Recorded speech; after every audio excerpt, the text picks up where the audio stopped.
नमस्कार बंधुरा welcome back to my channel easy recipe.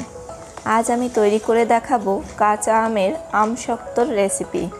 एखन तो आमेर सीजन और এই সময়ে এই কাঁচা আম থাকতে থাকতে এইভাবে যদি কাঁচা আমের আম শক্ত বানিয়ে রাখা যায় তবে সারা বছরই কিন্তু এটা সংরক্ষণ করে খাওয়া যায়। নরমাল ফ্রিজে বা ডিপ ফ্রিজে রেখেও কিন্তু এটা খাওয়া যায়। আর কাঁচা আমের আম শক্তটা যে কোনো কিছুর সঙ্গেই খেতে কিন্তু ভালো লাগে।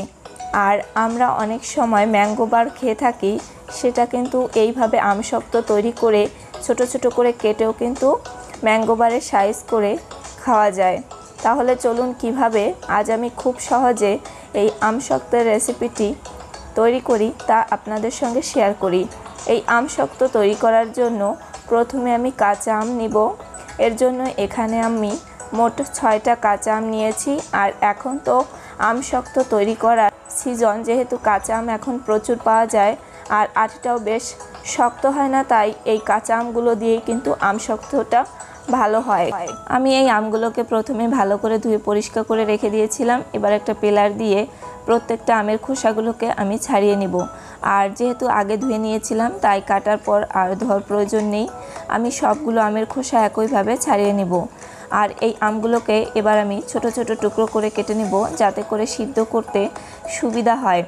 আর আমের আটিগুলো এখনও কিন্তু বেশ শক্ত হয়নি, খুব সহজে কিন্তু নাইফ দিয়ে কেটে নেওয়া যায়।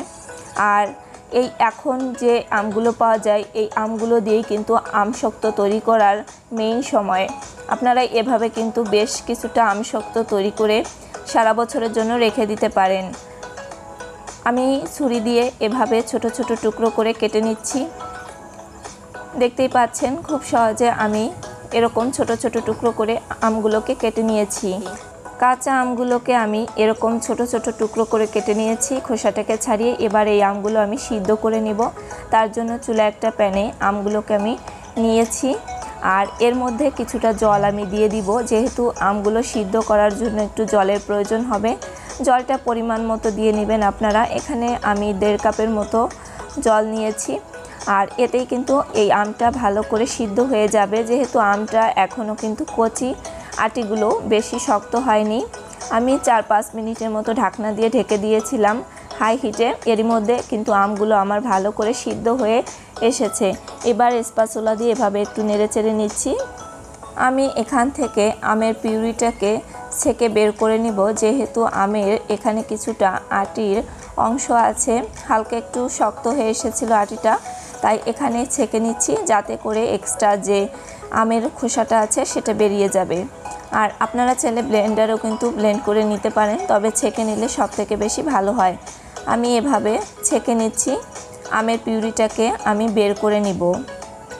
একটু সময় নিয়ে করতে হবে, তাহলে কিন্তু খুব সহজে এই কাজটা করা যাবে। দেখতে পাচ্ছেন আমের যে এক্সট্রা অংশটা আছে সেটা বের হয়ে এসেছে, আর পিউরিটাও কিন্তু আলাদা হয়ে এসেছে। এবার এই আমের পিউরিটা দিয়ে আমি কাঁচা আমের আম শক্ত তৈরি করব। এর জন্য চুলায় একটা প্যানে এখানে আমি আমের পিউরিটা ঢেলে দিচ্ছি। আর এবারে আমের পিউরির মধ্যে আমি চিনি অ্যাড করে দিব 1 কাপের মতো। আপনারা চিনিটা বুঝে শুনে দিবেন, কারণ কাঁচা আমের আম শক্তটা একটু টক ঝাল মিষ্টি হলেই খেতে কিন্তু ভালো লাগে। চিনির পরিমাণ আপনারা আপনাদের পছন্দ অনুযায়ী দিবেন। এবার চিনিটা দিয়ে ভালো করে নেড়ে চেড়ে মিশিয়ে নিচ্ছি। আর চিনি দেওয়ার ফলে কিন্তু এই আমের পিউরিটা আরও একটু পাতলা হয়ে যাবে। চুলার আঁচটাকে মিডিয়ামে রেখে আমি এটাকে জাল দিয়ে নেব।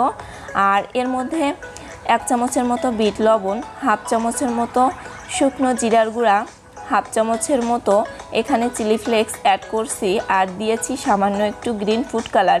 এটা পুরোপুরি অপশনাল, আপনারা চাইলে দিতেও পারেন নাও পারেন, তবে কাঁচা আমের আম শক্তটা যেহেতু একটু গ্রিন কালার হলে দেখতে ভালো হয়, তাই একটু এখানে আমি গ্রিন ফুড কালার দিয়েছি।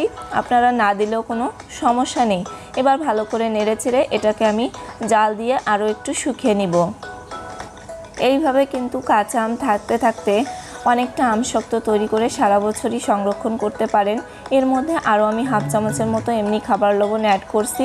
আপনারা এখানে কিন্তু ভিনেগার অ্যাড করতে পারেন, যদি কাঁচা আমের আম শক্তটা অনেক দিন ধরে সংরক্ষণ করতে চান তাহলে কিন্তু ভালো থাকবে। আমি ভিনেগার দিইনি, যেহেতু আমরা কয়েকদিনের মধ্যেই এটা খেয়ে নিব, এর জন্য আর এটা নর্মাল ফ্রিজেও রাখা যাবে আর ডিপ ফ্রিজেও রাখা যাবে। এবার এই আমশক্তটাকে সেট করার জন্য 2টা প্লেট নিয়েছি আমি। এখানে স্টিলের আমি প্লেট নিয়েছি, এর মধ্যে কিছুটা পরিমাণ সরিষার তেল হাত দিয়ে মাখিয়ে নিচ্ছি। আপনারা চাইলে ব্রাশ দিয়েও মাখিয়ে নিতে পারেন।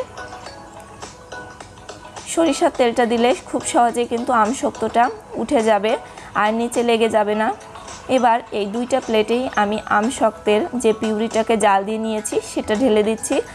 আর 2টা প্লেটেই আমি সমান করে দিয়েছি।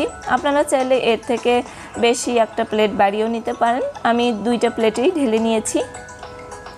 বেশি পুরো হবে না আর বেশি পাতলাও হবে না, যেহেতু এটা শুকিয়ে যাওয়ার পর অনেকটা পাতলা হয়ে যাবে।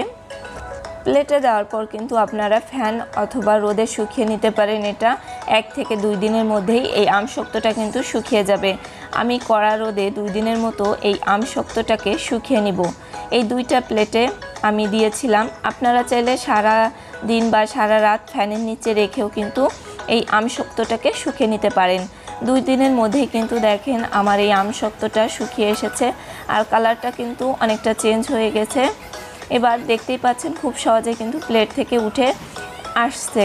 আর এইভাবে কাঁচা আমের আমশক্ত আপনারা খুব সহজে তৈরি করে নিতে পারেন। পুরুত্বটা দেখতেই পাচ্ছেন কেমন হয়েছে। কেটে আপনাদের পছন্দ অনুযায়ী সাইজ করে নিতে পারেন। ম্যাঙ্গো বার অথবা এমনি রোল আকারও পেঁচিয়ে নিতে পারেন। এটা আমি ছুরি দিয়ে একটু কেটে নিয়ে এভাবে গোল গোল করে শেপ দিয়ে পেঁচিয়ে নিচ্ছি রোল আকারে। খুব সহজেই আমশক্তটা তৈরি করা যায়। আর কাঁচা আম থাকতে থাকতে এভাবে একবার হলো কাঁচা আমের আমশক্ত আপনারা তৈরি করে নিতে পারেন। আজকের রেসিপিটি যদি আপনাদের ভালো লেগে থাকে অবশ্যই রেসিপিটি শেয়ার করবেন, কমেন্ট করে জানাবেন আর একটা লাইক দিতে ভুলবেন না। ইজি রেসিপি চ্যানেলটিকে সাবস্ক্রাইব করে পাশে থাকা অল নোটিফিকেশনটিও অন করে রাখবেন। যারা ফেসবুক পেজ থেকে দেখে থাকছেন অবশ্যই পেজটিকে ফলো দিয়ে রাখবেন। আর দেখা হবে নতুন কোনো রেসিপি নিয়ে। ততক্ষণ ভালো থাকবেন। ধন্যবাদ সবাইকে।